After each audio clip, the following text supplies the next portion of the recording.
Nigeria spent 1.2 trillion naira on consumer goods imports in 2021, according to foreign trade statistics of the National Bureau of Statistics, a 109% increase from 584 billion spent on importing consumer goods in 2018. They've got the categories there.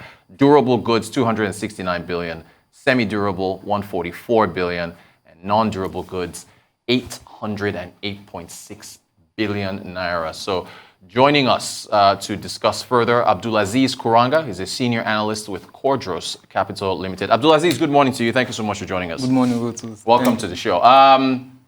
Trade figures. What's the triggers behind those numbers that just continue to climb each time we talk about imports in Nigeria? Yes. So, thank you for having me and thank you for the question. So, in 2021, when the economy was still coming back from after COVID, then the economy is growing, and as a result of that, you need to import as the economy is growing. Then, aside from that, there was also currency pressure. So in 2020, the parallel market rate depreciated by about 16.8% from 470 naira per dollar as of the start of the year to about 575 as of the end of the year. So the combination of increased economic activities, depreciation of the currency led to the increased imports in 2020. However, so far in 2021, we are seeing the likes of petroleum imports increasing, which was further worsened by this Russia-Ukraine crisis. And we also saw the imports wheat prices also increasing. So based on the last data from the NBS as of Q4 2021, the likes of refined petroleum imports as well as wheat contributes about 34.3% to total imports. So if you are seeing significant increase in those two legs, then definitely it is having an overall impact on the total imports into the country. Let's look at inflation. Inflation 16.8%. You mentioned the naira at 577 or so towards the end of last year. As of now, I think it's topped 600 now. Yes. Appetite for imports still high. Yeah, there's the inflation figures. So inflation, FX, appetite for imports, do these trends continue as far as the triggers? Do they continue for the foreseeable future? Yes, they are likely to continue for the foreseeable future. And that's because looking at food inflation, looking at the overall inflationary pressure, they are expected to continue to increase relative to inflation figures in advanced economies, even though inflation is also increasing there. But since the increase in the domestic inflation rate is higher than the increase in the abroad inflation rate, then definitely it tends to make imported goods to be cheaper than locally made goods. So as a result of that, there should still be an impetus to still want to import despite the significant depreciation in the currency. And from the currency aspects, we understand from the World Bank's report as of February 2021 that about 80 to 90% of FX needs find their way to the parallel markets because they could not access what they need at the official exchange rate, which is at 416. Yes. There's been a lot of emphasis on made in Nigeria goods, patronizing made in Nigeria goods. I mean, a lot. Right? It's not impacting these figures, right, that we're seeing. So what needs to happen to accelerate that? Well, to accelerate made in Nigerian goods, definitely you need to look at the packaging, you need to look at quality and branding. So once the quality is there and once people can attest to the quality of these products, then definitely we should be seeing increased patronage. And apart from that, there are also issues pertaining to ease of doing business, infrastructure constraints. So all these affecting the production of locally made commodities. Then we need to address all those ease of doing concerns as well as the quality of the products and branding and packaging for us to see increased adoption of these made in Nigerian goods.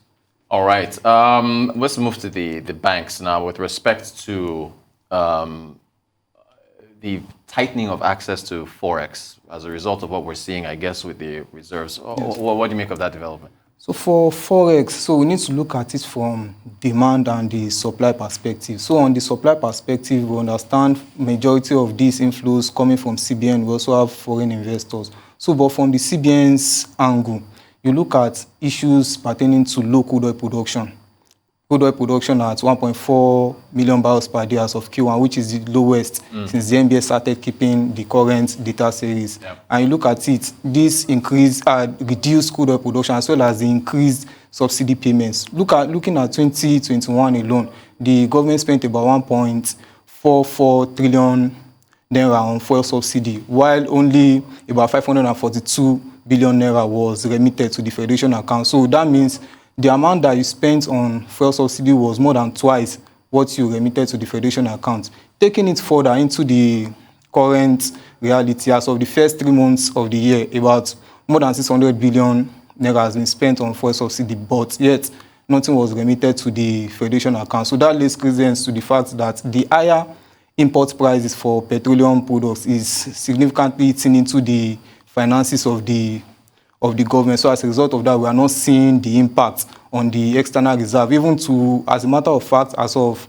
25th of May, the external reserve was at the lowest since about October 2021 at about $38.57 billion. And that is despite the rally in crude oil prices. So it shows that, number one, low crude oil production, and the other one, which is the increased subsidy payments, they are limiting the accretion to the external reserves. And if you now go into the demand aspects, import prices continue to increase. If import prices are increasing, like I said earlier on, refined petroleum products as well as wheat prices, they constitute 34.3% to total imports. So those two alone spike up, exactly push up everything else significantly. There's a quote from the central bank governor on oil theft. Where he said, I believe that was in a meeting with the aviation players, where he says, yeah, the oil theft in the Niger Delta is excavating the unavailability of foreign exchange. You think the government can do any, the security forces can do anything about what's happening there with the oil theft and I guess with the impact it's having?